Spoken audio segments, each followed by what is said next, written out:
Okay, I get it. And then it's like, as we talk, okay, Yeah, you can see it, right? I can.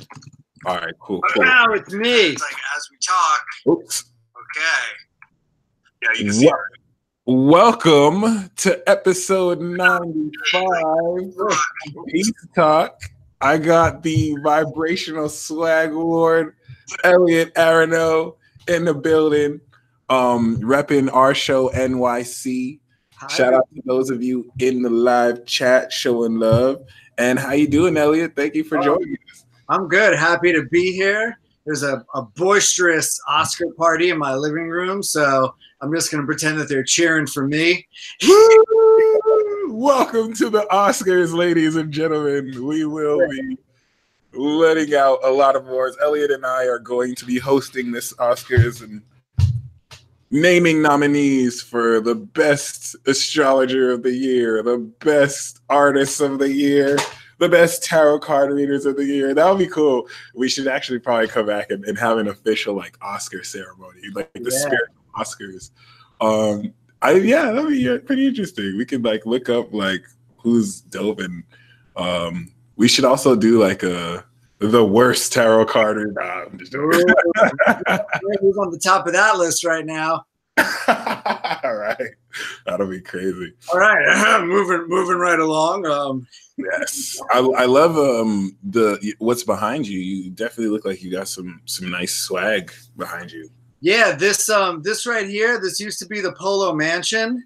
I had a pretty extensive collection of vintage Ralph Lauren garments, many of which have gone on to new owners in the past year or so. But this used to be just fully load out. But it's cool. It's called a barrister's bookcase. And I think back in the day, lawyers and stuff used to put their documents in there. But I just thought it was a nice way to display clothes. And it's cool because you could kind of shop at home. Yeah. I like the book too. Oh, So Pretty behind you. Oh yeah, I got some punk rock graphic design. Look at that. That's what's up. Shout out to Bohemians out there. All right, we'll put this back later. Word. So you're actually based in New York City. Yeah, you bet. Spent the first 11 years of my life in Staten Island. Okay, that's why I'm so polite. I heard Staten Island. Okay, that's interesting. My mom used to work at a Staten Island University hospital while we lived in New Jersey for like a long time. Hey, Peace Dealer, did you know that we shared the same hometown for a few years? No way, East Brunswick. Do you know that I lived in East Brunswick? This is like going to be boring to people who aren't from East Brunswick, New Jersey. But yeah, I was in East Brunswick from 91 to like 98. Oh wow! And you could even test me by asking me something that only someone from East Brunswick would know, and I'll prove to you that I'm from East Brunswick. Right? I don't know if it was still called that, but what was the like grade school that was called before EV High? Woof. Well, grade school, they had a lot of them. I mean, I went to Irwin. Yeah, that's true. But I could tell you all about Route 18. I could tell you all about Golden East Chinese restaurant where my parents still eat. Ryder Lane? Yeah, I could tell you about Ryder Lane for sure. I could tell you about Riva Avenue. Shout out to my friend Ivan Burko, who was my friend and lived there. Okay, there you go. That's I actually went to Churchill Junior High School. Yeah, sure. Oh, hated it. Had a bad time. Oh my gosh, I've definitely had some experiences there too. It's interesting because I've never been to a school that was just 8th and 9th grade. It's such a dumb idea, isn't it? It's like it wasn't a full high school. It was very peculiar, but yeah. Other than that, fun times. I was in East Brunswick from from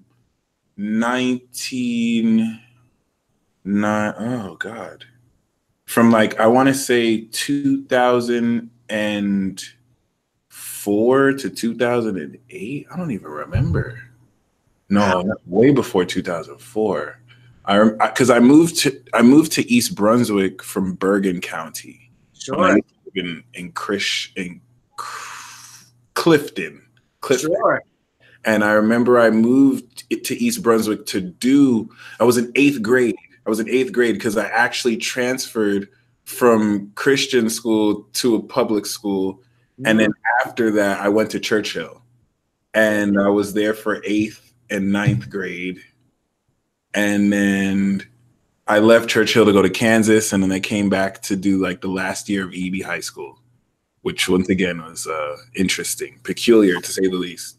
So yeah. And then after 2008, I moved to, I went to college in Maryland. But that's so amazing to know that you used to be an EP and to know that the Chinese place is still there. Who would think that two vibrational swag lords could walk those hallways, right? Yeah, for real. And I can only imagine how it was like back then too, in the 90s. Dude, like nobody was cool or like progressive or interesting when I was there. Like usually there's like a few older people that are like hip and like more into like bohemian culture, but like my friends and I were like the only people that listen to rap. I mean, no way. Wow. Yeah, and we were just like dorky, like white punk guys. Like nobody listened to rap. It was a herb factory, man. That's interesting. By the time I went there, 50 Cent was popular. So like everyone was like, good for you. Yeah, ready. I just remember that. I was like, man, there's like no bohemians. Like nobody. My friends and I were it. We were like the 5 weirdos. Word. That's what's up. No, I'm really amazed to know that you grew up there and you're from there. So how long have you been in? You said you lived in New York for 11 years. Staten Island. You lived in Staten Island. Well, I was born there, so I spent my formative years there, and then I moved to New York in 2002 during just a cool sort of moment in the city. Like I went to go work for the Strokes back when they were like really popping and sort of the New York music scene was popping. So yeah, I sort of just like hopped over the river as quickly as I could and was like, like straight into the cut. knew nobody and just kind of like talked and hustled my way in.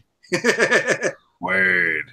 I'm looking on your Instagram profile right now, and I know it says that. I know you say you actually were on the editorial board for Playboy, GQ, and The Fader. You bet.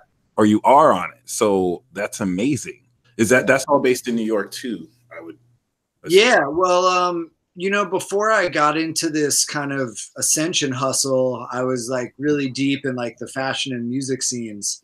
And a lot of my, how can you say it? Like a lot of my work was kind of, especially on the fashion front, was like, I was like a style kind of counselor.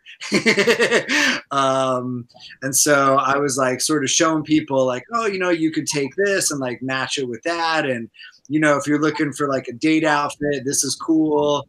And I sort of, for me, it was really important to show people that like style and swag was not for the few, right? It was for all of us. And it was just about having a relationship with like how you wanted to stunt.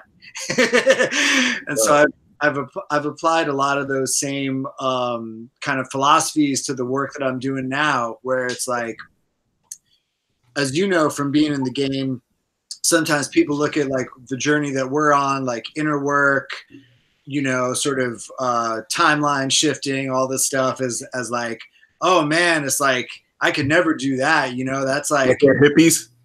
Yeah, exactly. That's for hippies, or that's for people that live on mountains and like wear linen pants. And, you know, like I could never like want to have a pair of Jordans and want to like work on myself, you know? And so I thought that binary was really constricting, you know? And so I'm taking a lot of that sort of, editorial vibe that I got from writing for magazines and sort of applying it to helping people how to like themselves more, right? Yeah. Because it's like ultimately that lifestyle wasn't very fulfilling for me, you know, and it was sort of like I always want to know when I get started with something, like what's like the ultimate, what's the best that I could be, you know? And for me, it was like being like the editor in chief of GQ just wasn't my, like, it just didn't seem like it was the path for me. So that's when I kind of decided to and head off in this direction. Do you still write with them, or is it that was just like past credit? I'm trying. It's funny. I'm trying to get back in the door with like this kind of work that we're doing, you know, because I've been riding really high on this like mental health for dudes tip, and so I'm trying to kind of come back to those places and be like, all right, cool. Like we talked about shirts before, but how about the person wearing the shirt, right? How are we gonna like support guys in that growth? So it hasn't really clicked yet for one reason or another, but I'm hoping they'll you know, align. And honestly, that's what inspired me to reach out to you, because I really deeply respected your consistency in taking that approach and connecting like that. And you definitely did mention on one of your posts how you coming out of that world and into this world, you know, you were made to feel like it wouldn't be as successful, or it wouldn't necessarily pop as much. And it's like you kind of put it into perspective that it's, one, it's not really even about that. And two, you know, you really prove how you're really being a source and hub for people to work on their mental health, and especially for men, because we need it, to be honest. Like it's refreshing, instead of hearing this narrative that we have to be like gangster or bosses, or like, you know, oh, that's for the bitches, like we don't need to work on it. So it's really awesome to see your consistency in this too. And how, you know, what were some of the stresses that you went into you know, in that world, and how is it different now? Sure. Well, you know, I was kind of lucky because I think, like, you know, as a kind of kid that was always a bohemian growing up, you know, like as soon as I found out, like, oh, like Nirvana, like underground. I mean, I'm kind of dating myself. I'm 38. So, you know, like a lot of my references are probably going to be a little 90s ish, but, you know, I know it's like Supreme and all that shit's cool now. So, you know, my youth is making a comeback. But no, you know, like when I was a young kid, I was just really hype on like alternative culture for whatever it's worth, you know? So like, coming from a sort of suburban background where it was a little bit harder before the internet to find out about cool stuff, you know, I really dug into like music. I was really, as you know, probably from being close to New Brunswick, like New Brunswick, which is one town over from where Peace and I came up, had a really pop-in underground music scene. And there are all these like little like basement shows and kind of word of mouth events that, if you were a normal person, like you didn't know about it, or you didn't want to know from it. You know what I mean? So it attracted this community of like really progressive kind of people that were interested in, you know, all sorts of stuff, interested in veganism, interested in like anti-capitalism, interested in dressing weird and smoking weed. And well, I guess smoking weed's not that different from college, but right. Yeah. I guess when we did it, we thought it was different. But anyway, so I was just always around musicians and bands. And like when I moved to New York, like I said, you know, I was lucky enough to kind of, you know, befriend or like align myself with a lot of people that were, you know, kind of quote unquote famous, you know, the Yeah Yeah Yeahs and the Strokes and like Diplo and just, you know, like a lot of people that went on to do big things, you know. And because I was always a writer, I was in the cut with a lot of them, sort of, you know, going to the same kind of parties and just living the lifestyle. But to answer your question about the challenges I face, the challenges I face is that I didn't quite know what my avenue for expressing myself was, right? Because I wasn't quite a musician. I wasn't like a record producer. I wasn't like a publicist, and in many ways I didn't even really consider myself a writer, although I was writing to like kind of earn a living and stuff. Yeah. And so it just led me to be like, well, like, what's my lane, dude? Like, I know what you guys do. You go out and play music and people like it, but like, where's my sort of avenue? Yeah. So I was a TV show host. I had a TV show, which is where the name Our Show comes from. Okay. Pretty Fire was like in the basement of this club called Santo's Party House, which is sadly defunct. But we had LCD Sound System, Vampire Weekend, Chromeo. We had a lot of indie famous people in there. But yeah, man, shit just like it kind of, for one reason or another, just it wasn't sticking for me, And so I had a music company called Record Label, RCRDLBL. You could check it out on Wikipedia. Now defunct, but opened up a lot of doors for me, because as opposed to being like a sort of hanger-on or whatever, I was now like a business owner, And so I got deeper in the cut with a lot of these musicians, and I had a lot of them on my TV show, and I was making like homemade magazines and nice. Yeah, we'll get to the Dark Night of the Soul part in a minute, because I think this kind of builds up the. So here I am, where I'm like a young cat on the scene from like Jersey, but now I'm living in downtown Manhattan, and like I'm making money. I got like all these nice suits, I'm like downtown famous, blah blah blah blah blah blah blah. And then like Dark Night of the Soul is like. There we go. It always rears its ugly head sooner than later. It's like in Star Wars when Luke is like out, he's like exploring Hoth system, and like he's on the Tauntaun. He's like, "What's that, honey? What do you smell? What do you smell?" And then the snow monster's like, like hits him in the face and like drags him to the cave. So that was it, man.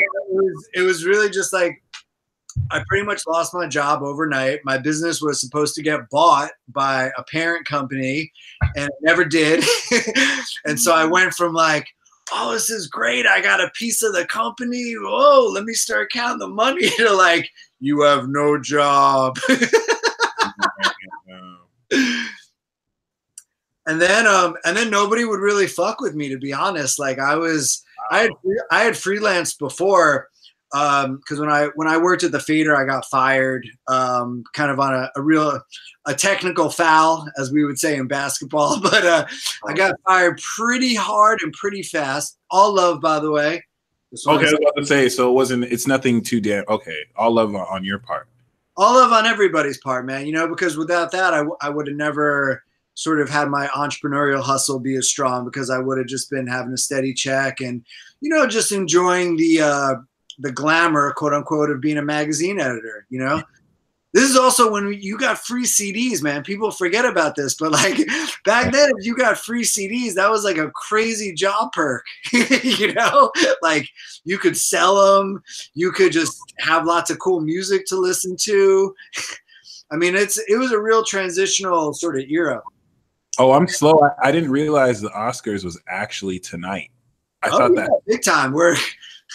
I like it. It means that anyone who's watching, you're dope, because you're a legit freaker that wants to be outside the Matrix, and you don't care about any of these Matrix movies.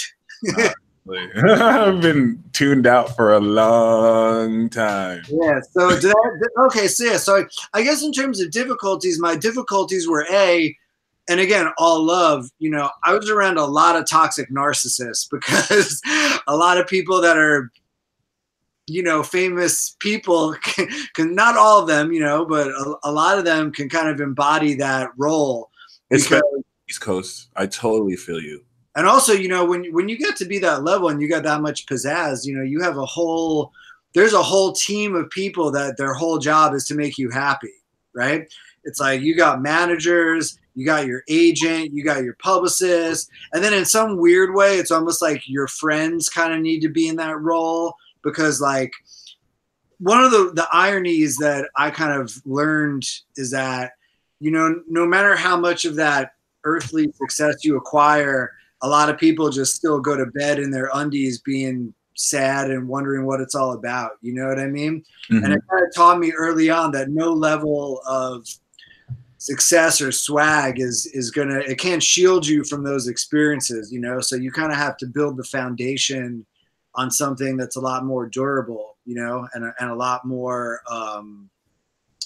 you know, again, I think just a lot more productive for society at large, you know, because those narrow-minded, like me successes, you know, even once you're famous, dude, it gets boring.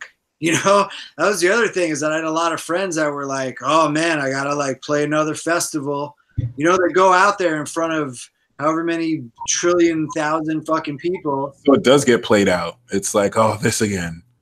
It's because it's, you know, I mean, like everything else, you know, just becomes a job, becomes a hustle. So I guess being privy to all of that, but without having to incur any of the public elements, I'm really grateful for. I was waiting on it at the time because I thought that if I could just be a nominally successful niche artist, that all my problems would go away and life would be perfect. I thought that was it. You know, I thought for me, it's like, if I could just kind of do my thing and get X amount of people watching my TV show or doing whatever, life would be gravy and I would have no problems. And then, of course, the universe just came with the. I love cases like that, though, because the redirection is so meaningful in that sense. And you get to, you know, both. I love your energy, man. It's really fresh. It's really authentic. What's your sun, moon, and rising sign? I never thought you'd ask, Peace Dealer. I just gotta say, I'm really inspired by how deep you and your audience get into this, because I only have a very cursory, like top level understanding of this stuff. But I love how for you guys, you can jam out on these like really specific aspects and conjunctions. It's very highly technical, and then kind of just, you know, make these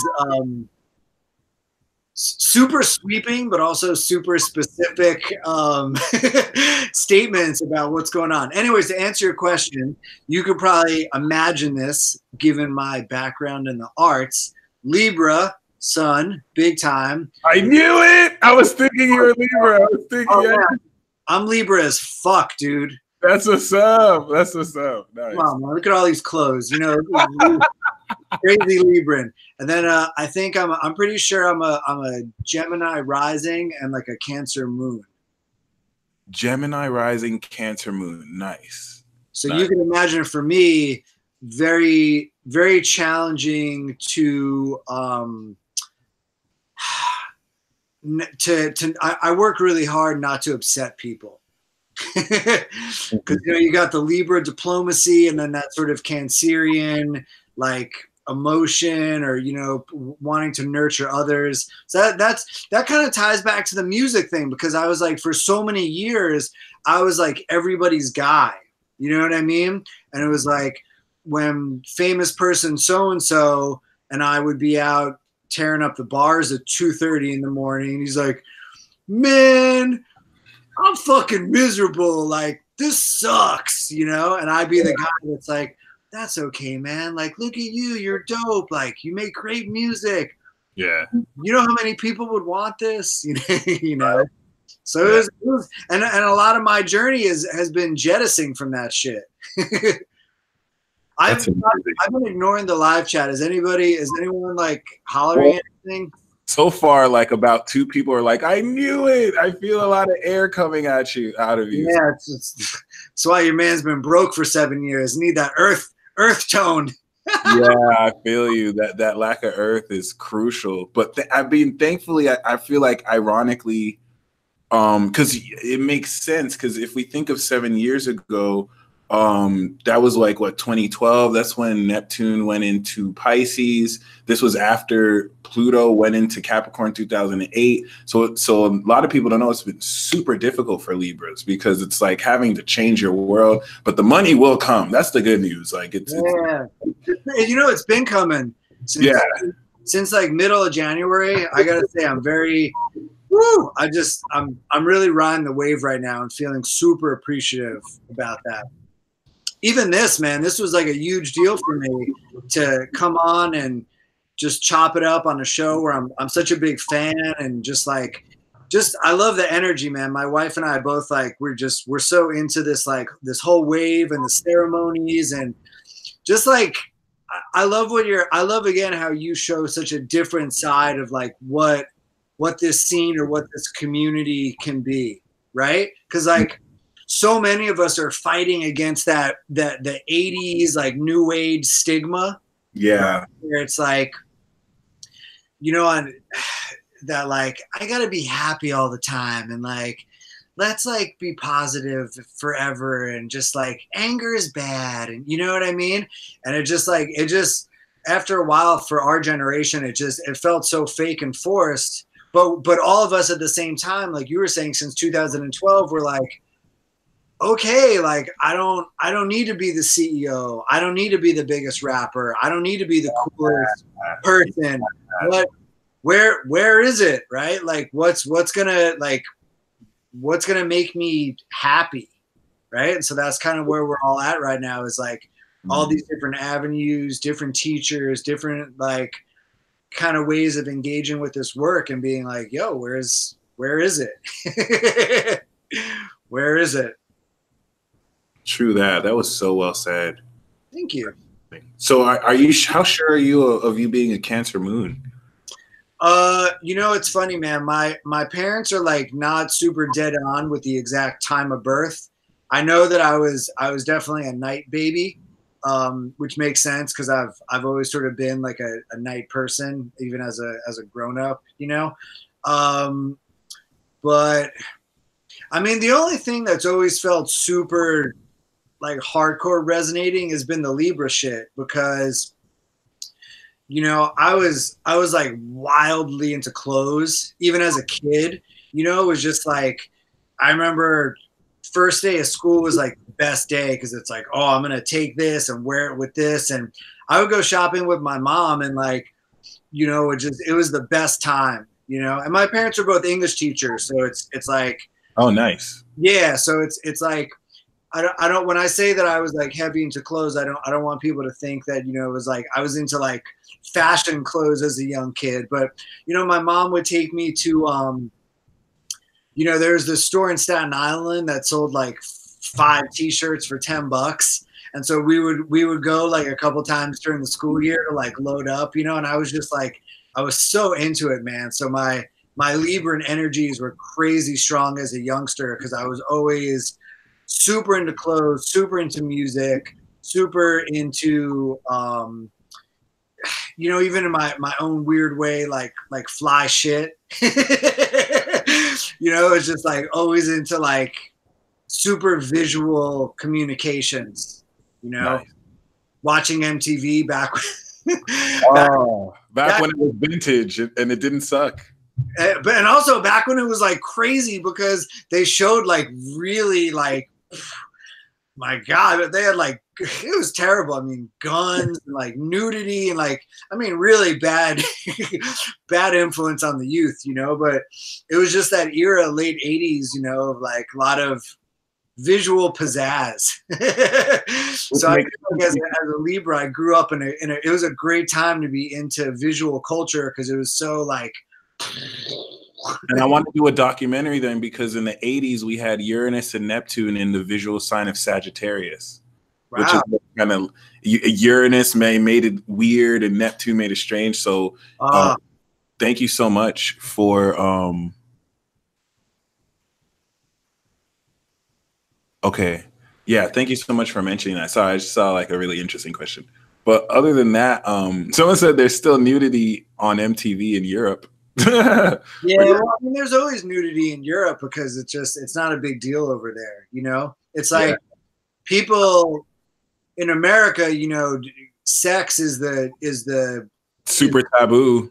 It's super taboo, you know what I mean? It's like you could show someone getting their head blown off in a fucking movie, but you can't show somebody getting a blowjob from someone they love, you know? Says a lot about our culture. I think Louise Hay said that, but in different words. R.I.P. Louise Hay, a dope person, dope influence on me for sure. Very interesting. Very interesting. Yeah, you definitely got me curious because your moon. I don't know if your moon was closer to Gemini or if it's closer to Leo in your chart. I'm gonna try to get like charted out, and then we can chop it up because I feel like I'm really in a deep state of wanting to know, Yeah. but I all I got is guesstimates because do they print your time of birth on your birth certificate? Yes, they do. Okay, cool. So I gotta go and peep that. Cool. Which is good because I need a new driver's license. I just discovered. Okay, that's what's up. Yeah. So yeah, and just let me know. I'll definitely hook you up with a report. And that'd be dope, man. Yeah. MP4. Explain your life to me, please. I got you. Someone asked, "Are you drinking from a mason jar?" Yeah. I mean, this was here when I moved in with my wife, but yeah, it is. It's like a big. Is that like peak hipster or something? No, I think so. I was just kind of curious. That's cool. Yeah, I don't know.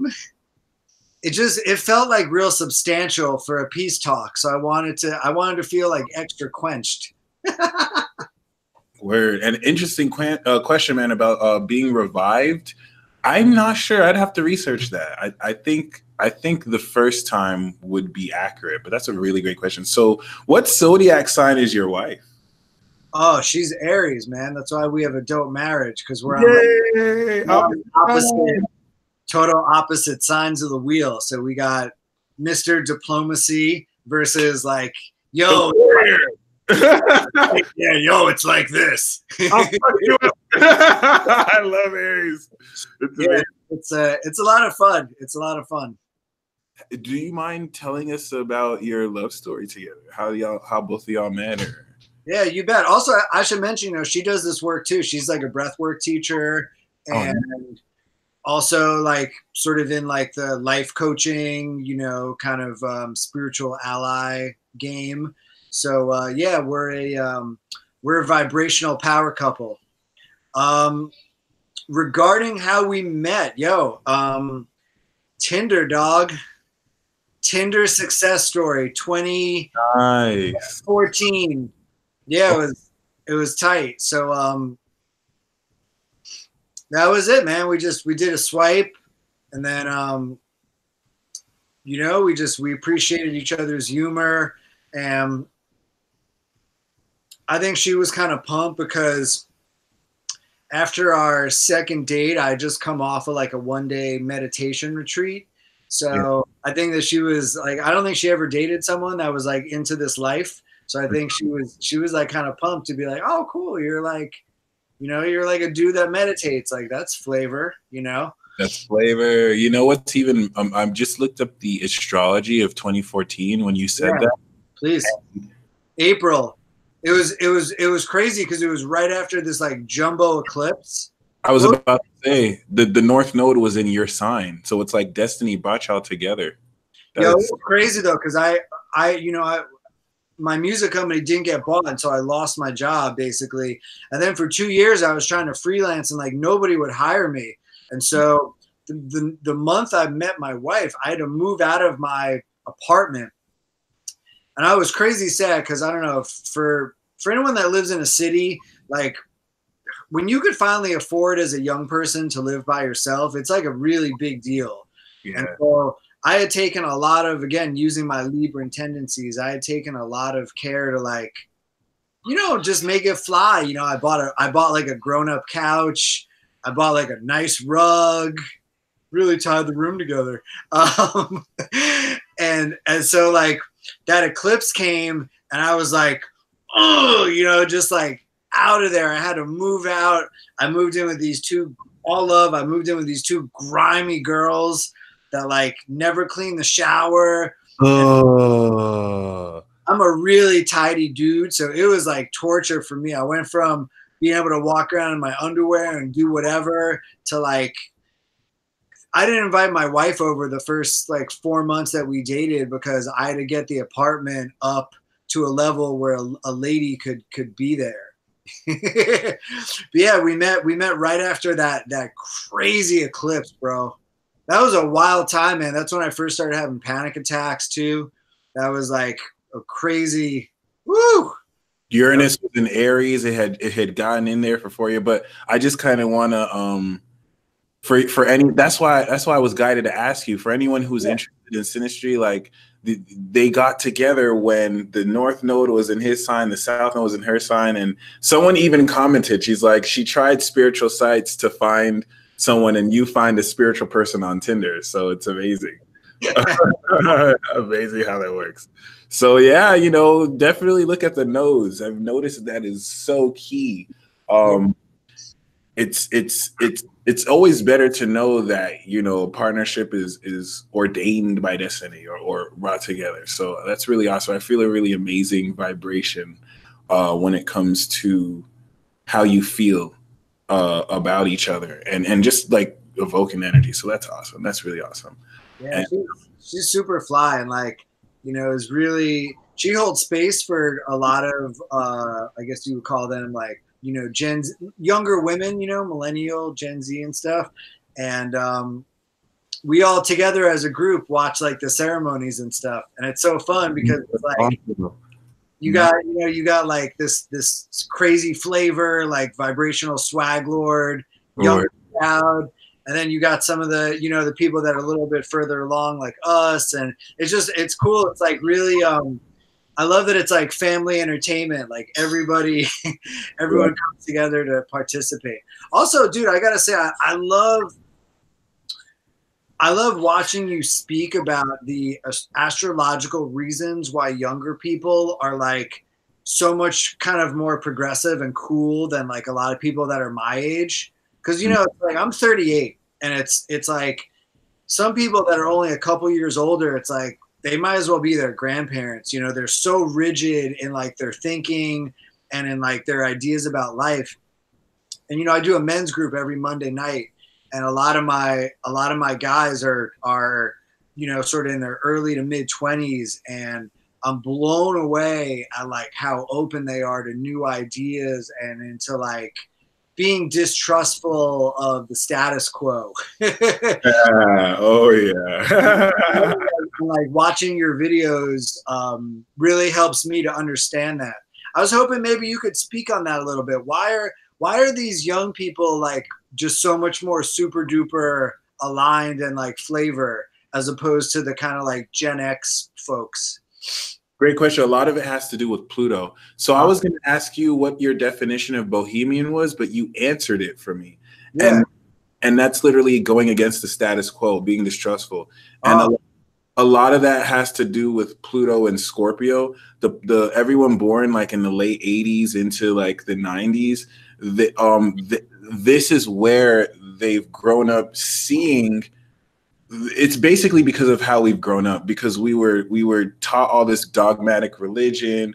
We were taught to follow the status quo. We were taught what success looks like. Then we grew up seeing the inauthenticity. We grew up seeing so many divorces. We grew up seeing how like it doesn't connect. Plus, Pluto and Scorpio makes us crave something deep that we weren't getting. So a lot of people in our generation turn to drugs. A lot of people in our generation turn to escapism.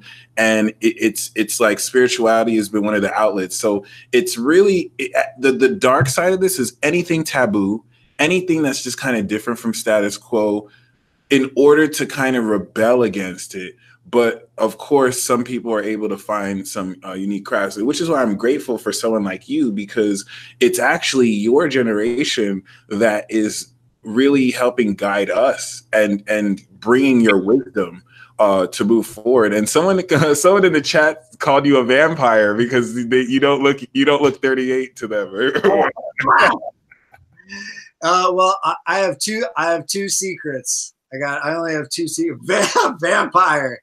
Well, one, is like you gotta try to eat your vegetables. Vegetables are real good for you. That's number one. Word. Two is you just gotta have fun, man. The reason that people look old is because they got that old energy. They got that old, tired, worn down ass energy. So that's what makes you look old. But when you make having fun a priority, you know, my grandma lived to 100 and almost 106. Okay, she lived to be 105. She was born in 1911. Maybe you could look that up.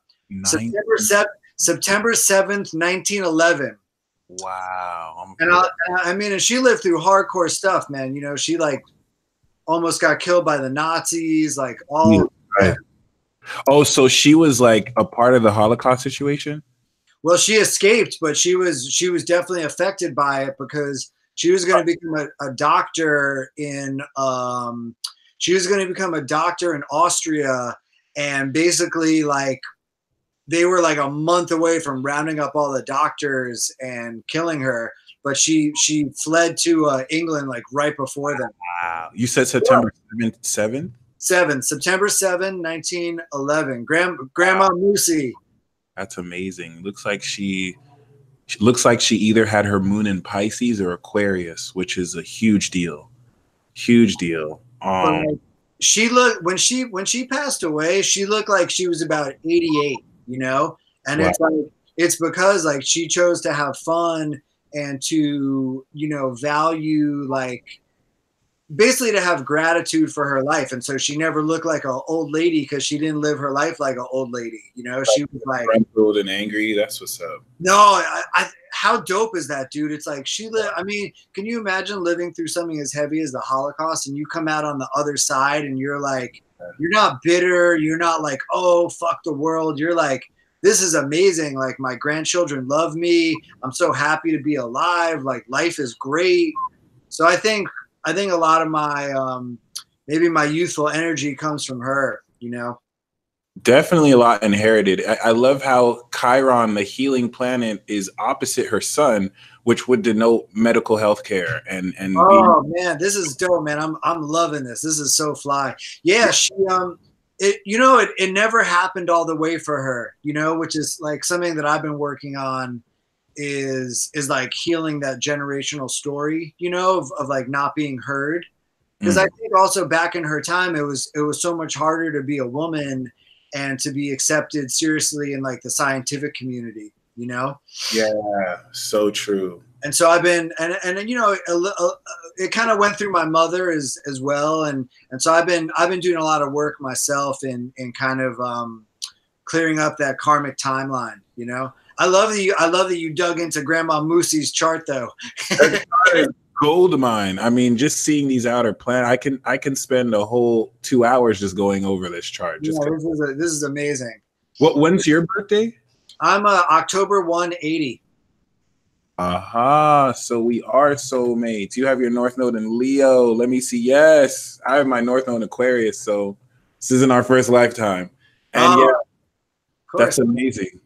Yeah, your moon is definitely in Cancer for sure. You got Uranus on Mars, which is amazing. Neptune in Sagittarius. Wow. Oh, and you have Saturn on your sun. So 2010 was the Saturn return when everything started to go left field. You bet, bro. Also, by the way, something you said resonated with me about Bohemians, right? And I think one of the reasons that I began the pull away from kind of music and fashion and all that was that up until that point in my life, people that were involved in that stuff were like the most progressive, or at least the most open to like new ideas. But as I started getting turned on to like the kind of work that we're doing, I was like, man, like this is the old thinking. You know, I want people that are like, yo, I don't even have to like be in this timeline. You know what I mean? Like I don't even have to participate in like any of this stuff. And can just use my mind to like put me into totally different circumstances.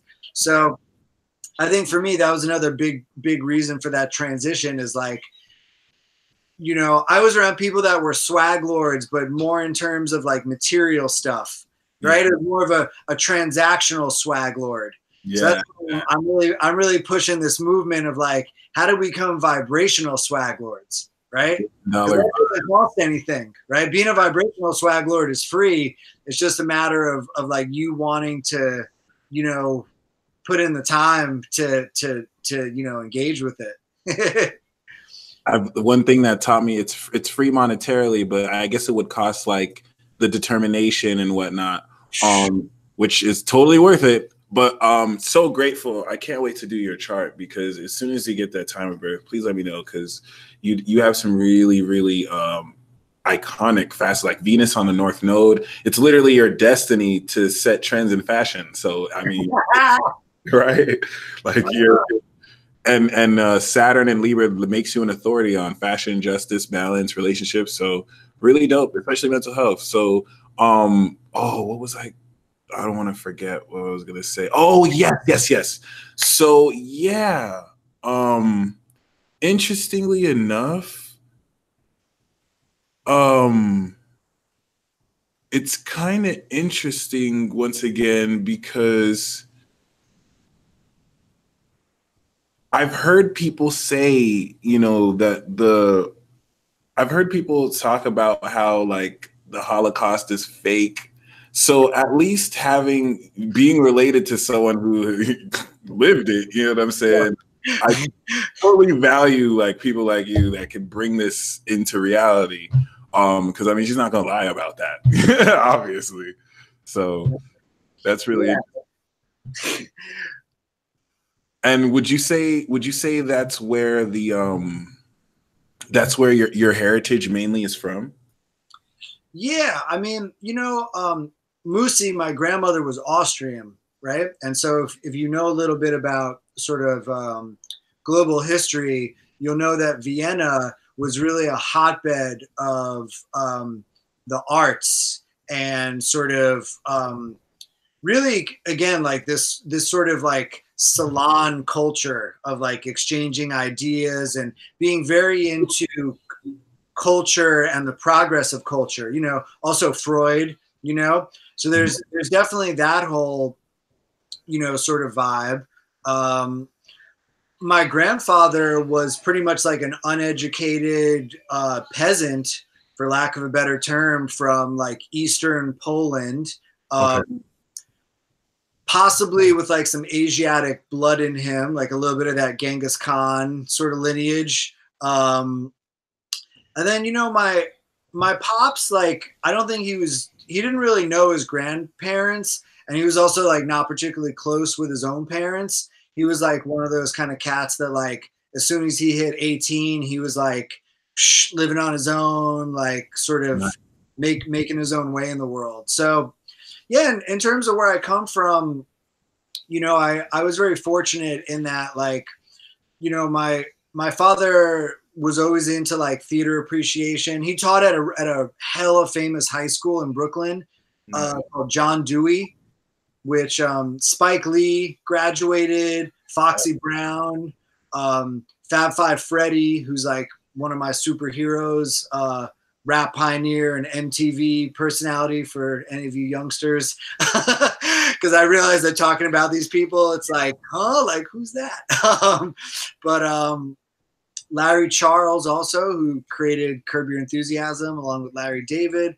So I always was really lucky in that, like, I grew up in a pretty arty-farty household, but in like a sort of non-bourgeois way, which I thought is a really rare overlap, because in our culture, there's been this like total brainwash of like, oh, culture, like that's for rich people, or that's for like guys that play golf, or that's like for if your parents were rich, like then that's what you turn into or whatever.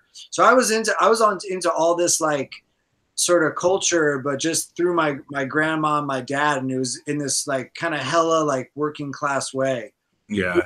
Which I'm really grateful for, because I try to flow my own work through those same channels where it's like, you don't need the retreat in Tulum to like want to work on yourself, right? You don't need like the Our Show Academy $3,000 mastermind course to like, want to dig in. You can just like be someone on Instagram that like checks out a video, or you could like book a sesh with me, True that. How's our chat looking? We got any? I've been not looking. The chat's going wild. Good. What's up, guys? I feel bad that I can't, like, it's such an adrenaline rush to be doing it live, but I feel because it's like the timeline slippage in talking to you, but then also watching the chat and the playback. It's like it's too crazy. It is. I feel you. Empress Daisy said you could curate the live chat piece. Empress said that, and you'll be able to see it after it's live. Like it'll be able to run, so you can see what people said. But Empress was saying you look like you could be really good at dancing. Yeah, I can't front. I am pretty good at dancing. So is my wife. My wife's a dope dancer, which is cool because she's a little taller than me. So it's like you gotta. It's a fun way to finesse dancing because usually the man sort of, leads a little bit with the height, but it's a fun thing. Also, I'll give you guys a free dance tip, which is like slow down your movements to be purposeful and fun, and anybody could be a good dancer. The reason that people get messed up is because they think they have to match the tempo, but you don't. You just have to match the beat. Yeah. Also, I know this as a music industry head, right? It's like, you ever notice some songs, like they'll be pumping along and then it slows down to halftime? They do that a lot in pop songs when it's like the big moment comes and it's in halftime. So you could just dance in halftime and like be cool. Also, thank you, Empress, because that's just a dope compliment. When someone says you look like a good dancer, I feel like that's like a very meaningful praise. So bless up and thank you. She knew she's a Leo. She knew that you were a Cancer moon too. So that was interesting. Yeah. Sensitive, bro. I used to really not be into dancing until Jupiter kind of started coming through. And I realized that because I was closed off as a person, like it reflected my dance. And now that I'm opening up, I didn't know that you can inject your personality into dance moves. And it's literally like, now I can see why people love dancing, because it's like another way of communicating and whatnot. Sagittarius is dance, fire signs too. I just love dancing, which is awesome. Halftime, man. That's the secret. Is if you feel like it's too hard to keep up, you can just like, in the halftime, 1, 2, 1, 2. I like what you said. And then it's cool too, because then it's about like, it stops being dance and the performative, like, oh, people are watching me dance, and it just becomes you locked into the music, and you get to savor it. No, definitely. Jean-Michel Basquiat, the famous, obviously needs no introduction, but he was very famous for being not only a great dancer, but like very slow in his movements, Yeah. And so I kind of stole that idea from him, was like just needing to, Old kids say John said he said, I love this guy. He definitely got some love. Thanks, bro. Thank you. I love you too, man. Yeah. This is the highlight of my week, man. I was doing so much purging that this is like amazing. This is like going to the toy store. Thank you. That's what's up. I actually do want to invite you back on for future videos so we can like talk about some concepts, probably, talk pop culture too. So let's play the 3 questions game. You bet. We'll take turns asking each other questions. You can ask a question about anything. Doesn't matter. And the first question. Oh, okay. And you can start. And then I'll answer, and then I'll ask you a question. You'll answer, and then we'll go 2 more rounds. Yeah. One thing that I love about your approach is that a lot of time when people are on YouTube, they tend to they brand themselves as like, oh, I channel Metatron, or like I'm like a reader, or like I'm an astrologer, or I like specialize in like ascension, or I'm like a reality transurfing mastermind. What I love about your shit is that it's like, it almost is like, it's just like a crazy kind of like a bouillabaisse or like a mixtape. Like you so much stuff. So I guess my question is like, how do you soak up all this information to like share? Number one. And like number 2, how do you, as a teacher and as a vibrational swag lord, how do you stay open to all these things that a lot of people would think are seemingly contradictory? Does that make sense? Yeah, it's a great question. I came into this pretty skeptical to where like there was a point I didn't believe in archangels and whatnot. I would see people pull like oracle cards, especially if they were by Doreen Virtue. I just kind of felt this weird energy because I could see the inauthenticity of like some people who would use it and like kind of say shit like I'm an archangel, Hilarion, master channeler, and I'm like, no, you're not. Like you don't talk to these angels, and it's not like I didn't believe in the angels too. It's like I believe they existed. I'm like, they're not talking to you. Like they don't care. So so that kind of humbled me because, and then that's when I started to gain respect for the oracle cards again and Doreen Virtue too. Even despite what she's going through, it kind of through looking at things a bit skeptically made me experience it firsthand. Mm-hmm. And it made me realize that I've been experiencing this. I just didn't know how to recognize it because up until then I was told that it was evil. It's of the devil. It's not really right. So I guess to answer your question, it's all about being a Gemini because the being a Gemini is being a messenger, expressing yourself to connect ideas with people and to talk to people. So I get my answers from other people. Every time I pray, every time I kind of like need answers, God is going to send somebody who is living it. And it's like, I'll have a concept and then I'll talk to someone going through the experience. And then it actually gives me like the context to understand. Other than that, like I'll just directly receive information in the most synchronistic, crazy ways. I started to question my sanity at one point, but then thankfully I'm already a little crazy. So it was more fun than it was like stressful. But yeah, it's such a great question you asked because it's something that's evolving, especially I'm at a verge point where the way I come into this is about to completely like fundamentally shift in and of itself too. So I would say for now, and just being receptive, because I used to be so in my mind. My sister Jupiter went through Cancer and it channeled through my Cancer sister. She just kind of sat me down, which is crazy because she taught me a lot of the fundamental principles about astrology I know now. She was teaching me about masculinity and femininity expressed through the astro charts.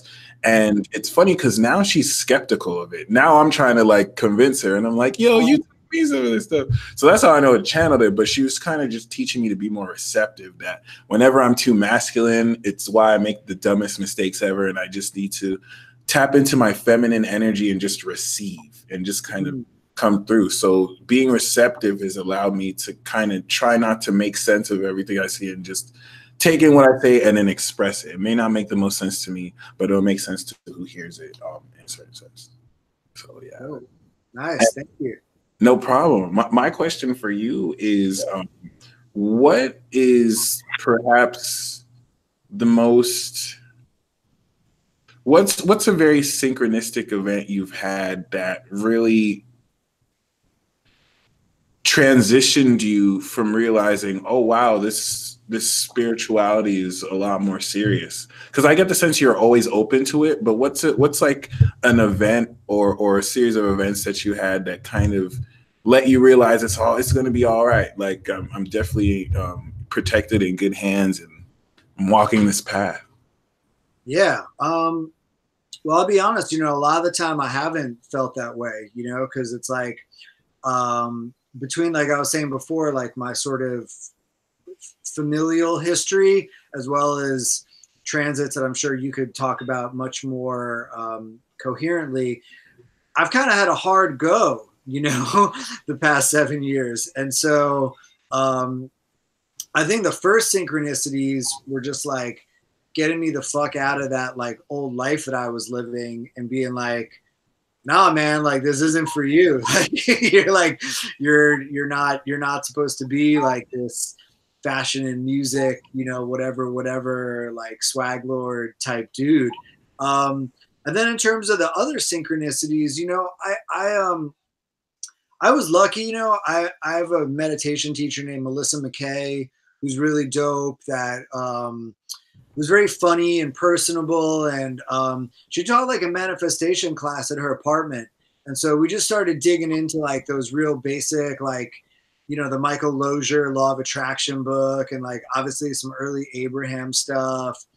And so I was just getting, I would just get my little proof list together, and I'd be like, oh, I got like a free glass of wine at this place, or like, oh, this guy bought me coffee, or Peace Dealer wants me to be on his show. Like, so I think that for me was the easiest way to feel safe, was like looking at those really kind of like almost baby step examples, and that also helped me to deal with like the intense impatience and anger of like, yo, dog, like I'm one of the good guys. You know what I'm saying? Like I'm trying to walk this path and like use my voice to uplift and heal others. Why you got to keep me broke and like having no one want to fuck with me? That was like a big narrative that I was carrying around for pretty much like that whole cycle, that for me, man, I think, what is it? Chiron was just in Aries, right? Yeah. Yeah. So for me, like a lot of that core wounding was in my professional relationships. Because I kept manifesting the same sort of clients and bosses over and over again. Oh, wow. That's really interesting. Oh, it's terrible. Okay. It was a terrible time, Peace Dealer. Chiron is actually in Taurus, but that makes more sense. So I think for me, like being able to look at, and also in hindsight, like there was hella synchronistic stuff, because I was just some dipshit from New Jersey who was like trying to work for like the hottest rock band in the world in 2002. And I made it happen, because a million little different synchronistic events lined up to do that. Same thing with me getting my first job at the Fader, was like off the street. I worked a party for them as like a door person. And it was like the super hot party, and like everyone wanted to get in. And my job was to like find all the cool bands and DJs that were waiting online and like make sure they got VIP'd up. And so that's how I got my job. So it was just weird shit like that, like weird. Again, my family had no connections in the entertainment business. I wasn't like some overachieving like college person that's like, I'm going to intern at 4 record labels. And, I was just like straight up. Yeah.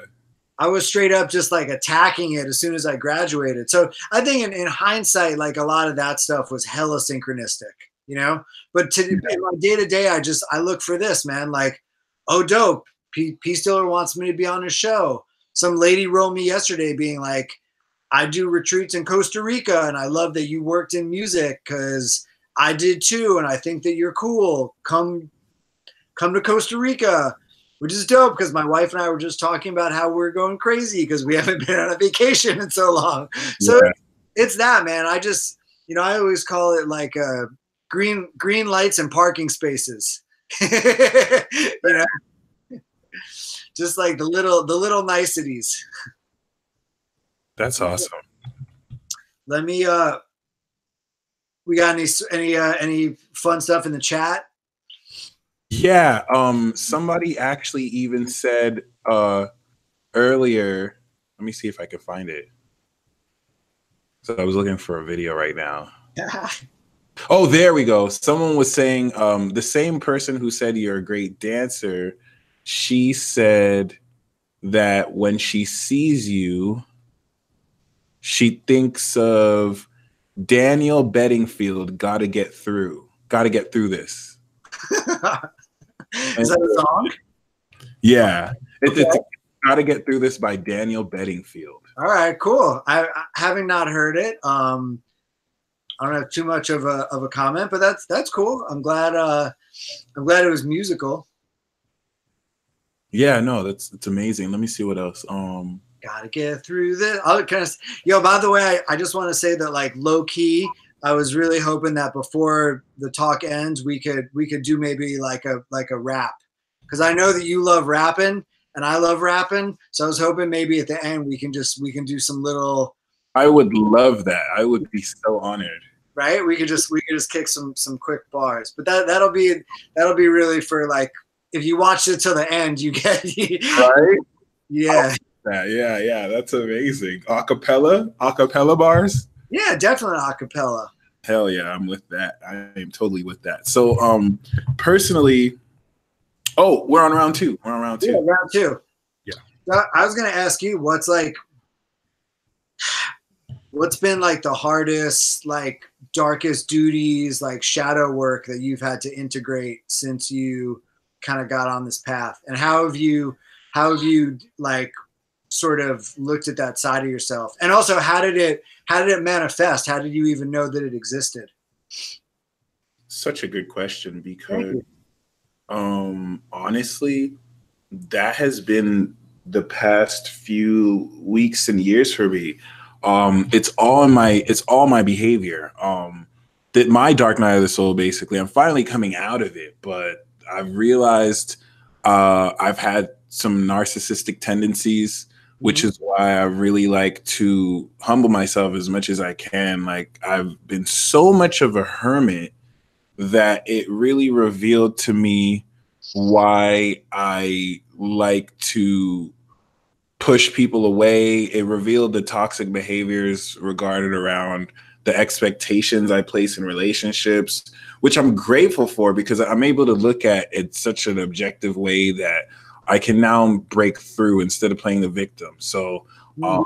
yeah, I've the last 10 years, I've been smoking weed like every day, just really not going to sleep on time. And it really just revealed that I'm still in Neverland, like Peter Pan, just wanting something to change one day.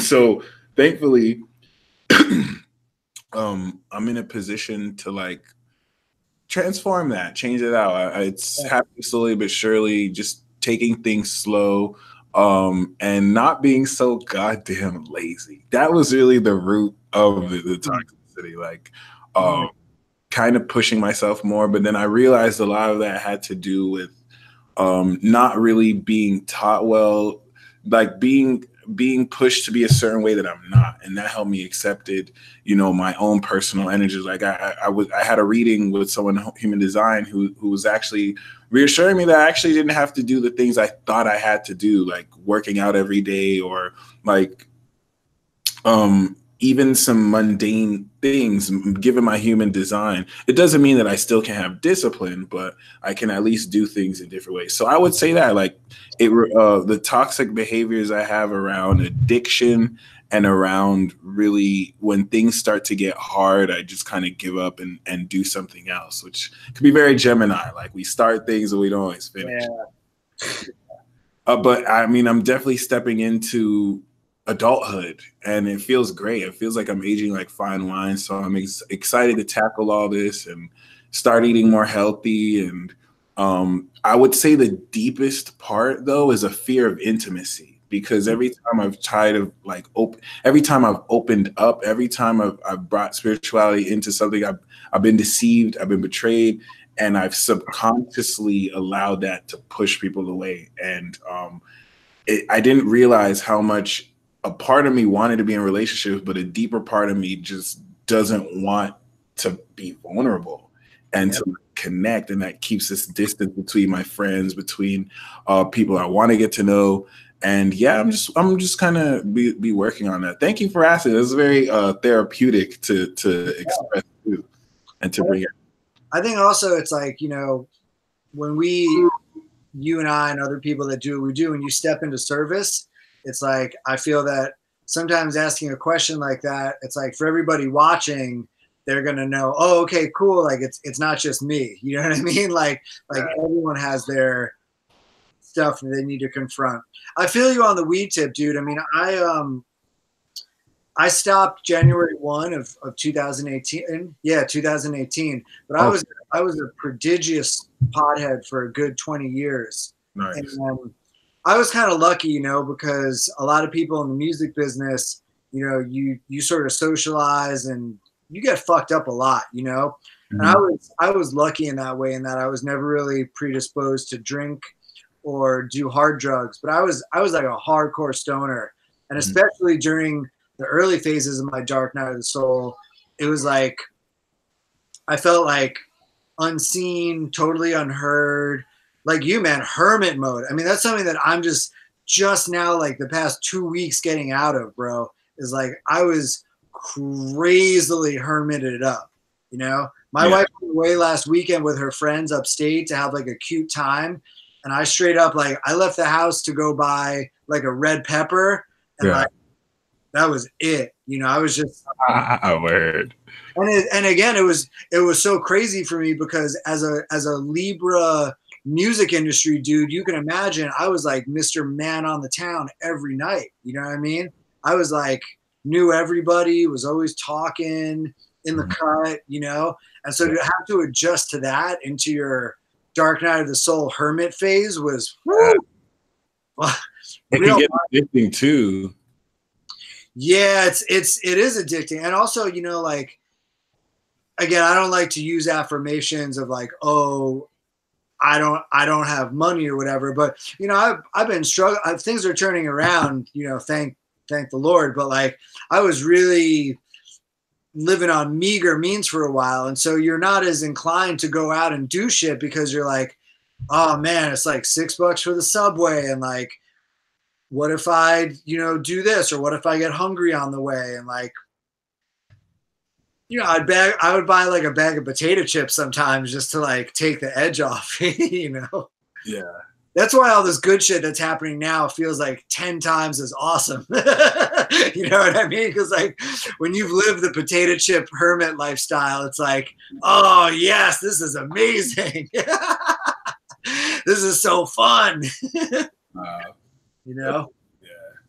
I guess my second question for you is what inspired starting the men's group, and what direction are you taking it to? Amazing question. Thank you.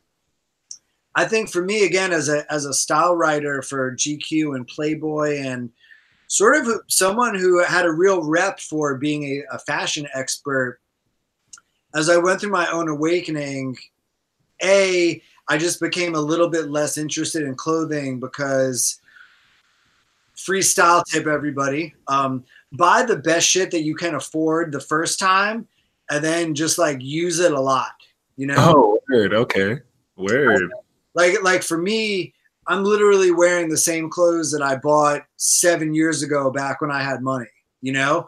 And so when my relationship with style was no longer kind of consumeristic, and it was more just like rocking stuff that I had that I liked, my interest in clothing over time began to kind of decrease because the dopamine rush of like, oh, these new shoes or like this new thing, or blah, blah, blah, you know, like I wasn't getting it anymore because I wasn't buying anything. And the fact that I didn't have any money was also affecting my buying habits. But to your point about the men's group, you know, it's hard for us dudes out here because a lot of people in this space, God bless, are women or identify as women, you know, and it's hard for dudes to be emotionally available. And so I sort of felt like, as someone who was trying to make it okay for guys to be into clothing, again, talking about stigmas growing up, you know, I was like a short dude who like was not into being physical. You know what I mean? And so the way that I belonged in groups was by trying to be funny and by being cool. And I don't mean cool like, yeah, I'm the shit, but it was just like I was just into like the more underground music, and I was like, I knew about like cool brands. I was like, oh guys, like don't wear this shit, like wear Starter. You know, right? Or like these shoes are cheesy, like you got to get DCs, or you know, like whatever. And so I think for me, I never felt comfortable with alpha male culture at all. Same. And to be honest, like, you know, my wife's brother is like a crazy sports head, like just, you know, is like a really fly like broadcaster, and just like he loves sports. And so with her, I go to the games, but I feel the psychic energy of being around so many alpha males makes me feel crazily unsafe, you know? And so I sort of figured, again, like coming out of downtown and a lot of self-medicating in that culture.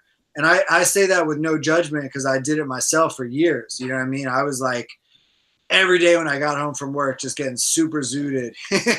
And not dealing with my life, right?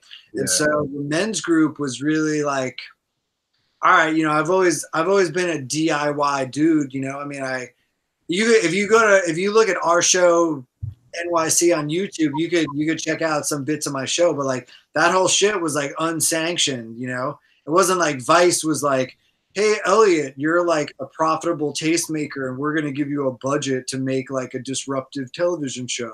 You know, with me being like, fuck this, man, I want to put my scene on blast and like let people know what it was like to live in New York in 2009 and who was around and what it was like.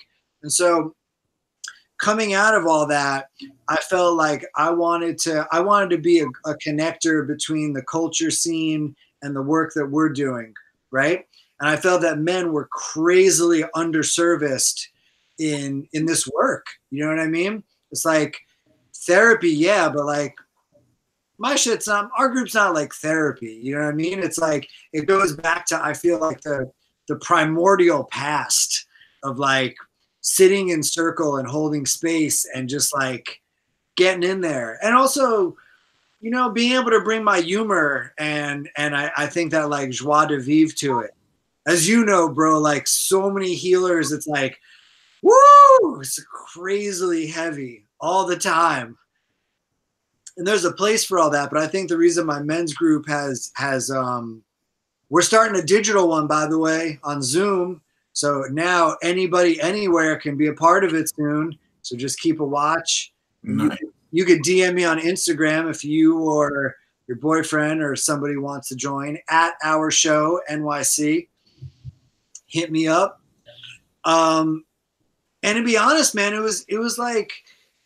was dope to, again, I love this because you really turned me on to this. Watching all the talks and all the ceremonies, you turned me on to how cool and progressive these younger generations are. So I then had the confidence to teach this work, being like, oh, these guys get it. Like they're just lined up in a way to be really receptive to it, you know? Yeah. So, and you know, the same rush that I had hosting my TV show or being on stage or doing whatever, I get that now when I teach, you know. It's like my idea of creativity has expanded so much. It's like, oh, you don't have to be a musician, you don't have to like write, you can just be you and be creative, you know. And the thank yous that I get from the women who are like, yo, my boyfriend started coming to your group and like, thank you, he's hella cool now. That also means a lot because it's like, it's not just about, like we're talking about, it's not just about divine masculine, but it's about divine feminine as well. So that's awesome. That's really awesome. Yeah, man. It's just, again, it's like, let's like destigmatize it, right? Especially for dudes, you know? And it's like the performative element of being a cool guy in 2019, it's so exhausting, you know? I think that's why I started with the Instagram videos to make it a little bit more like, yo, I'm triggered, nobody hired me, or like, how come you guys don't like this more? Or, you know, just like, because like the mask of like, I'm dope, check me out, I'm the peace dealer, I'm Elliot, I'm Rur, you know, it's like, and then again, you just wake up a sad dude in your undies. So it's like, how do we reconcile those two elements? How do we reconcile like performative Instagram self and like sad in my underwear hermit self? And so I like to use the men's group as a way for anyone out there to get, you know, just be healed in having those two things connect. No, right? Definitely. Lakery Cake said he likes your or they like your outfit. God bless, and asked why you looking like a tiger. And I was gonna ask like, what kind of threads you got right now? Well, dope. Thank you. So speaking again of like, how do I know that I'm on the path, right? How do I know that I'm safe and protected and aligned? So a buddy of mine from the fashion business was putting together a panel on mindfulness for this brand called ONS. You guys can check them out. I think it's onsclothing.com. So I DM'd him kind of like breaking balls, as we say on the East Coast, you know, as being like, oh man, if only you knew someone in the fashion world who's like crazily into mindfulness and meditation and all this shit. Maybe I could be on your panel. So he was like, oh bro, hold on a sec. So he went and he talked to the lady putting the event together. So it's me, this dude named Eddie Stern, who's like a crazy, I didn't know it at the time, but is like a crazy OG in the world of yoga. Was like, has been doing it since the 70s and like basically just got back from a trip to India with Deepak Chopra. So it's like me and him and this other dude that started this company called Juice Press, which is sort of like a big deal in New York or whatever. So in addition to getting a free shirt for speaking on the panel, which is this, so ONS Clothing. I think this shirt is actually on sale right now on their website for like a crazy good deal. So if you want to feel that tiger energy, you can now get it as a discount. Okay. And then the cool shit is that they like me so much that they're like, oh, we want you to come back and do like a whole like stress reduction for creatives thing. So again, man, when I was talking before about how my life has changed, my life has changed in oh so many ways. In the last month, that's been it. You know, it's just getting like all these people who I guess finally want to like hear from me, which I'm just getting used to because I was so locked into that narrative of like, no one cares. This won't be a success. Just like, kind of like what you were saying with that Gemini shit. Yeah. Like, let's just stop. That's what, you know, I had a Thai company that I was also doing like hardcore. I mean, I've had a lot of that Gemini, like, let's stop and start it going on, you know, in the past since 2012. But thank you for your compliment. Yeah, ONS Clothing. Nice. Yeah. On the pant, I'm also wearing some cool socks my wife gave me. Can you see that? Like cool, like cow print socks. See. Ooh, nice. Thanks, man. That's what's up. I think we're on the last round. Yeah, round 3. Let me see. Yeah. Oh yeah, I already got my question too. It's the hot seat question. Oh yeah. All right, hold on.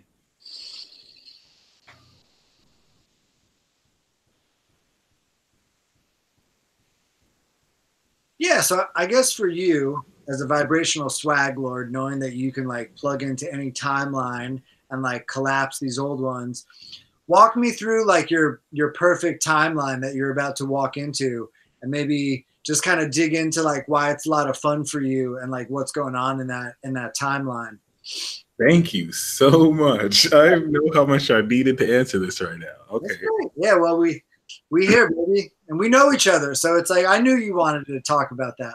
Yeah, word. Feel that. So the timeline I want to walk into as vibrational swag lord of the airwaves. Definitely walking into a lot more. It's funny because I started feeling this before we started talking. It came up organically, and I just see myself hosting a lot more events where we kind of can come together as not even just a spiritual community, but people can kind of come through and share testimonies of their experiences.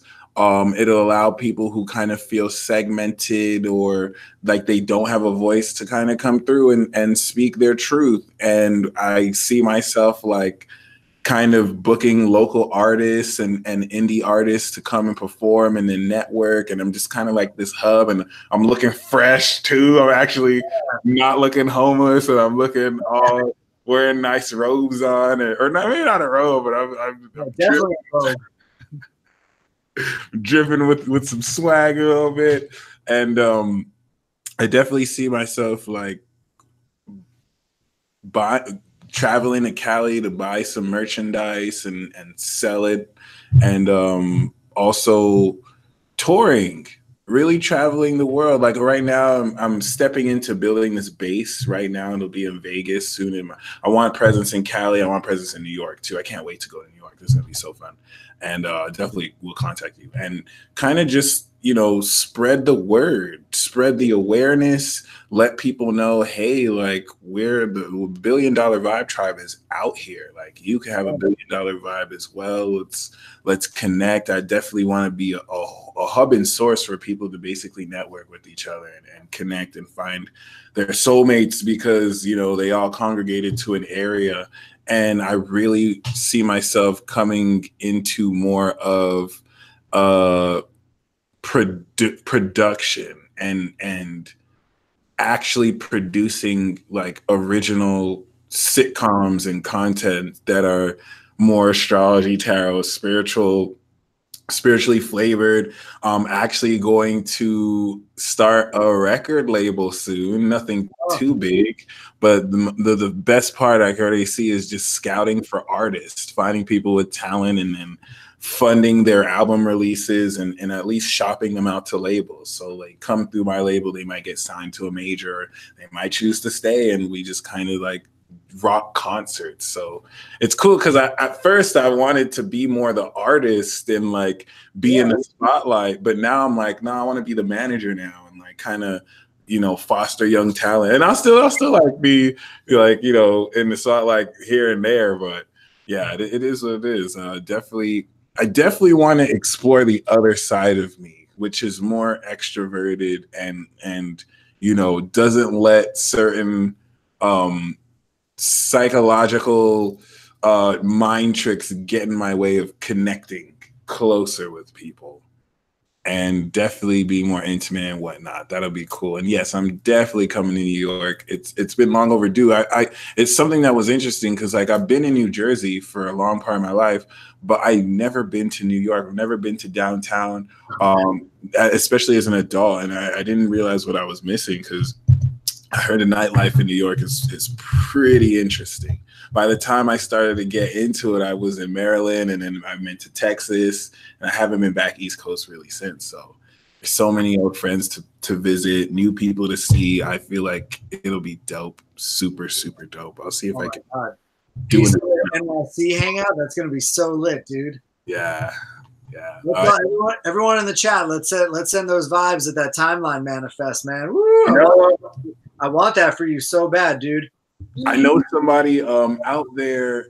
She goes by, how am I gonna forget now of all times? Hold on, I'm gonna remember real quick. Trying to remember her brand. I'll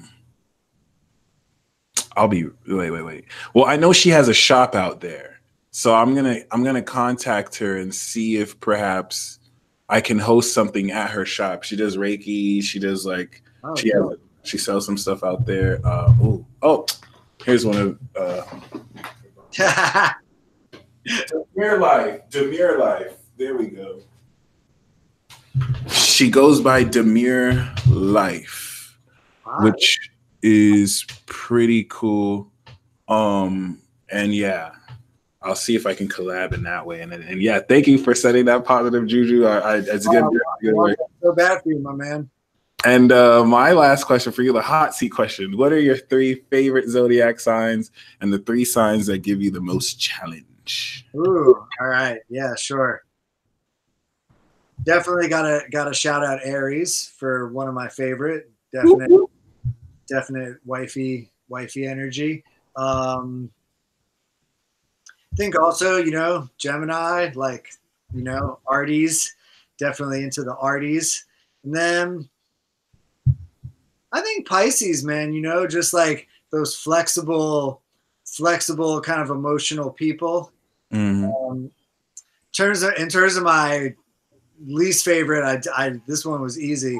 Scorpios, definitely like one of my real good friends coming up was like a lifelong friend forever, and was just such like a slippery, like fucking emotionally unavailable type of person who's a Scorpio.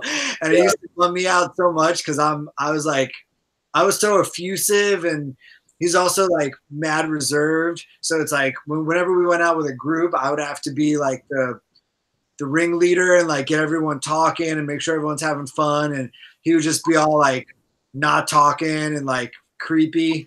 So yeah. the Scorpio stare. So yeah, just and oh, like what'd you do? Nothing. Who'd you go out with? Doesn't matter. Right? Just like yeah. Right? Like that whole vibe. Just like yeah. Not into that. You know, to be honest, I don't really have strong opinions outside of Scorp. You know, maybe it's my Libran, like, you know, living. They can take 1, 2, and 3 then. What's that? They take 1, 2, and 3 for you. Yeah, yeah. They take exactly. They take it all. There's just again, just that Scorpy, like it also just goes back to that like Scorpion and the Frog, right? Yeah. Like it's my nature. I'm just gonna sting you, right? I don't like that. Yeah. My younger sister is a Scorpio, and growing up with her was literal hell. Like she would manipulate me and my Cancer sister. Like she was the problem child of the family. Now she's found Christ and she's all super religious now, which is like hilarious. It's cool though. She's definitely a better person now. But yeah, that's what's up. So do you have any I have your Instagram, our show NYC. Please follow him. Check him out. Totally dope. Like I say, he's really consistent with the posts, so it's definitely a message for you. Other than that, there's every message you every day. But other than that, how can people reach you? Oh, sure. Yeah. Well, obviously, direct message on Instagram is probably the easiest way to go. Aside from that, if you want, you guys can have my email. Do people email still? A little bit. Right. That's such a good question. They slide in the DMs now. That's the new email. If you want to email me, you could it's just my first and last initial. So EA at ourshowacademy.com. Okay. OURshowacademy.com. Any questions about style, mental health, music industry, I'll be happy to be a resource for all y'all. Yeah, man, just wanted to express my gratitude to you and to like all these. I tell you, man, every time we have a ceremony, I love it. It makes me feel so optimistic and so connected. And like, it's dope to know there's so many other freakers out here that are like wanting to do this work and wanting to, again, you know, just explore all these different areas, you know, who want to break out of just that regular old crusty programming. Yeah.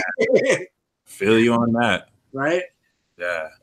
And definitely grateful to see the manifestation. I think we've done so much work. We're finally starting to see the initial effects of where that's going to lead us. So I guess in closing, well, shoot, before we close, we got that freestyle to do. Shoot. Oh, yeah, sure. Okay. Yeah. Why don't you do a little bit of the first one and then I can try to like pick it up. Okay. All right. I'm here with Elliot. We busted raps, the vibrational swag lords. We know how to act.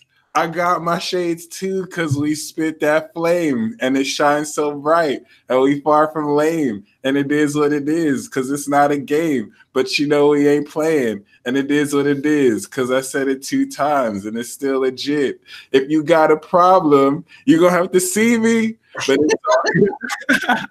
this is better than TV. You could have been watching the Oscars, but you watching us. Us standing for unlimited surplus. It is what it is, because you know he knows. That's good. Give me a last line, and then I can like I'll pick it off from. I got you. Appreciate you too. The flow is so cold, but the vibe is so hot. You know I spit these freestyle flows off the spot, and you know what it is. We ain't even high off pot, but we bring the vibe because we stay live just like the show is, and it's all right. All right. You know it's hot. Sometimes we have, sometimes we have not. But yo, guess what? You don't have to buy into their plot because I got a plot of land far away from sand. It's built by woman, man, and anybody else. Anybody else who wants to be involved, you could come and get down, or you can just buy a malt. Wait, a malt? Do I mean liquor? No, I mean a malt like a kind of ice cream. But really, you don't see, because this is my grand scheme. My grand scheme started out being really into shirts and slacks. But now I just say, put them on, no looking back. You know why? Because I got racks and racks and racks. So Hey!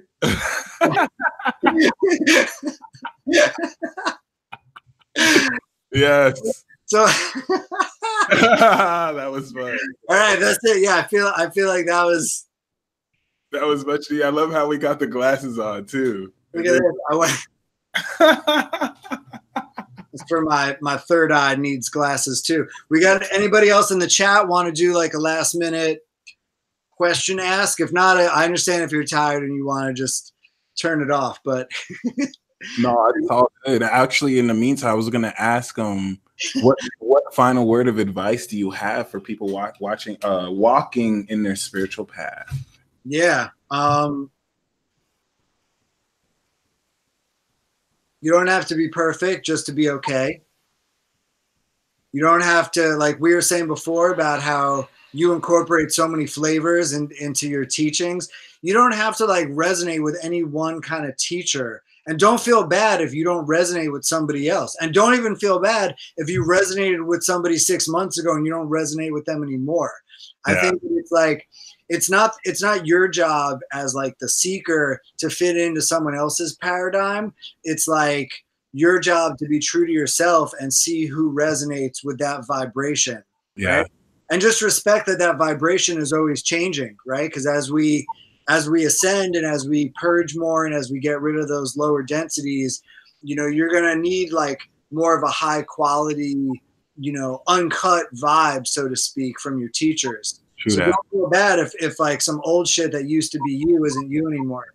But yeah, man, you know, just like you don't have to be perfect just to be okay, you know, and you're not the product of your difficulties, and you're not the product of your toxic thoughts, and you're not the product of your toxic relationships, you know. True. Very true. Even though it might feel that way sometimes, you're, you know, when you're rocking with the peace dealer and you're a vibrational swag lord, what we're trying to do is we're always trying to transmute that, right? And we're always trying to realize that in the present moment, that's when we're powerful, you know, infinite beings that are just walking around wearing these jokey meat suits. True that. So I think that's my chief advice, you know, is that you could always choose who you want to be, you know, and you don't have to be the product of that old crusty stuff. Amen, brother. Amen. And in the words of Star of the Underworld, this is pure ASF. So definitely grateful. We're going to close this here. So thank you guys for joining us. Thank you, Elliot. Once again, really awesome energy. Really great. So much fun, man. This was a bucket list for me, man. Now I've made it. Hey, welcome to the winner circle. This is major. Welcome to the $1 billion vibe tribe, rather. Yeah. So, much love, man, and much love for what you do. Much love for this community, you know. And again, guys, don't be shy. I'm not fancy. Reach out anytime. I'm definitely here to talk about slacks or about timeline shifting. Beautiful. All right. Well, you guys stay blessed. I'm gonna do transit talk right after this. Oh, nice. Yeah. Woo. All right. This is gonna be a really dope one too. So stay tuned, y'all. And until next time, peace out. $1 billion vibe trizzle.